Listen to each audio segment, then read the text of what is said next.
Hi കൂട്ടുകാരെ, നമുക്കിന്നൊരു അടിപൊളി നെയ്മീൻ കറി ആക്കിയാലോ. അതിന് വേണ്ടി ഞാനൊരു ചട്ടിയിൽ അല്പം വെളിച്ചെണ്ണ ഒഴിച്ച് അടുപ്പത്ത് വെച്ചു. അപ്പോൾ എണ്ണയെല്ലാം ഒന്ന് ചൂടായി വന്നു കഴിയുമ്പോൾ അതിലേക്ക് നമുക്ക് ഒരല്പം കടുകിട്ട് കൊടുക്കാം. കടുകിട്ടതിന് ശേഷം നമുക്ക് അതിലേക്ക് ഒരല്പം ഉലുവ ഇട്ട് കൊടുക്കാം. ഇനി ഈ കടും ഉലുവയെല്ലാം ഒന്ന് പൊട്ടി വരട്ടെ. ആ പൊട്ടി വന്നതിന് ശേഷം നമുക്ക് അതിലേക്ക് 2 തണ്ട് കറിവേപ്പിലയും കൂടെ ഞാൻ ഇടുന്നുണ്ട്. ആ കറിവേപ്പിലയും കൂടി ഇട്ടതിന് ശേഷം അതൊന്ന് നന്നായിട്ട് മൊരിഞ്ഞ് വരുമ്പോൾ അതിലേക്ക് നമ്മൾ ചതച്ച് വെച്ച ഇഞ്ചിയും വെളുത്തുള്ളിയും കൂടി ചേർത്ത് കൊടുക്കണം. അപ്പോൾ ഇഞ്ചിയുടെയും വെളുത്തുള്ളിയുടെയും ഒക്കെ ഒരു പച്ചമണം മാറുന്ന വരെ ഒന്ന് ഇളക്കി കൊടുക്കുക. അപ്പോൾ അതിന് ശേഷം നമുക്കിതിനേക്ക് ഉള്ളി ചേർത്ത് കൊടുക്കാം. ഉള്ളി ഞാൻ ചേർക്കുന്നത് ചെറിയുള്ളിയാണ് കേട്ടോ. സബോളേനെക്കാട്ടിലും നമുക്ക് മീൻകറിക്ക് അധികവും ചെറിയുള്ളിയാണ് നല്ലത്. അപ്പോൾ ചെറിയതായിട്ട് അരിഞ്ഞെടുത്ത ചെറിയുള്ളിയും കൂടി ഞാൻ അതിലേക്ക് ഇട്ട് കൊടുത്തു. ഇനി നമുക്കിത് നന്നായിട്ടൊന്ന് മിക്സ് ചെയ്യാം. നന്നായിട്ടൊന്ന് മൊരിഞ്ഞ് വരുന്നവരെ, നന്നായിട്ട് മൊരിഞ്ഞ് പോകാൻ പാടില്ല, ഒരു ചെറിയ കളറ് മാറുന്ന വിധത്തിൽ നമുക്ക് നന്നായിട്ടൊന്ന് ഇളക്കി കൊടുക്കണം.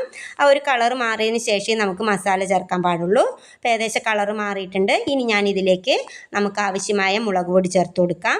എൻ്റെ അടുത്ത് എരിവുള്ളത് എരിവില്ലാത്തതും കൂടെ മിക്സായ മുളക് പൊടിയാണ്. അപ്പോൾ ഞാൻ 2 ടേബിൾ സ്പൂൺ മുളക് പൊടിയാണ് ചേർത്തിട്ടുള്ളത്. നിങ്ങൾക്ക് ആവശ്യമായ മുളക് പൊടി ചേർത്ത് കൊടുക്കാം. അതിന് ശേഷം ഞാനൊരു ടീസ്പൂൺ മല്ലിപ്പൊടി ചേർത്തു. അതിനൊരല്പം മഞ്ഞൾപ്പൊടിയും കൂടി ഇട്ട് നന്നായിട്ട് ഇളക്കാം. ഇനി നന്നായിട്ട് ഇതിൻ്റെ ഒരു കളറ് മാറുന്നത് വരെ നമുക്കൊന്ന് ഇളക്കി കൊടുക്കണം. ഒരു മെറൂൺ കളർ ആകുന്നത് വരെ ഇളക്കി കൊടുക്കണം, അടിക്ക് പിടിക്കരുത്. അതിനുശേഷം നമുക്കിതിനൊക്കെ 2 തക്കാളി ഞാൻ മിക്സിയിൽ അരച്ച് വെച്ചിട്ടുണ്ടായിരുന്നു. ആ തക്കാളിയും കൂടി ഇതിലേക്ക് ചേർത്ത് കൊടുക്കണം. ഇനി ഈ തക്കാളിയും ഈ മസാലപ്പൊടി ഇതെല്ലാം കൂടി ഒന്ന് നന്നായിട്ട് മിക്സ് ചെയ്തിട്ട് ആ തക്കാളിയിലൊന്ന് നന്നായിട്ട് മൂത്ത് വരുന്നത് വരെ നമുക്കൊന്ന് വഴറ്റി കൊടുക്കണം. അത് നന്നായിട്ടൊന്ന് വഴറ്റി കൈയെടുക്കാതെ തന്നെ വഴറ്റണം. അടിക്ക് പിടിച്ച് കഴിഞ്ഞാൽ കറിയുടെ ടേസ്റ്റേ മാറും. അപ്പോൾ നന്നായിട്ടൊന്ന് തീ കുറച്ച് വെക്കുന്നത് നന്നായിരിക്കും. അങ്ങനെ വഴറ്റി അതിലേക്ക് നമുക്ക് ആവശ്യമായ ഉപ്പും കൂടി ചേർത്ത് കൊടുക്കാം. ആ ഉപ്പും കൂടി ചേർത്ത് നന്നായിട്ടൊന്ന് മിക്സ് ചെയ്യുക. മിക്സ് ചെയ്തതിന് ശേഷം നമുക്കിതിന് വേണ്ട പുളി ചേർത്ത് കൊടുക്കണം. ഞാൻ ഇതിലേക്ക് ചേർക്കുന്നത് കുടംപുളിയാണ്. നേരത്തെ ചൂടുവെള്ളത്തിലിട്ട കുടംപുളി ഞാൻ അതിലേക്ക് ഒഴിച്ചു കൊടുത്തു. ഇനി നമുക്കിതിനകത്തേക്ക് വേണ്ട വെള്ളവും ലേശം ചൂടാക്കിയിട്ട് വേണം, തിളപ്പിച്ചാലും കുഴപ്പമില്ല, ചൂടാക്കിയിട്ടാണെങ്കിലും കുഴപ്പമില്ല, അതിലേക്ക് ഒഴിച്ചു കൊടുക്കാം. പച്ചവെള്ളം നേരിട്ട് ഒഴിക്കരുത്, കറിയുടെ ടേസ്റ്റ് പോവും. അതുകൊണ്ട് ഇളം ചൂടുവെള്ളം ഞാൻ അതിലേക്ക് ഒഴിച്ചു കൊടുത്തു.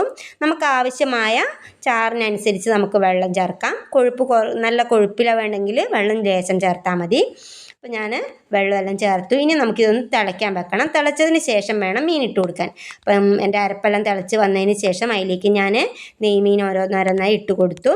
ഇനി ഇതെല്ലാം ഇട്ട് ചേർത്തതിന് ശേഷം നമുക്കൊന്ന് ഇളക്കി കൊടുത്തതിന് ശേഷം അടച്ചു വെക്കാം.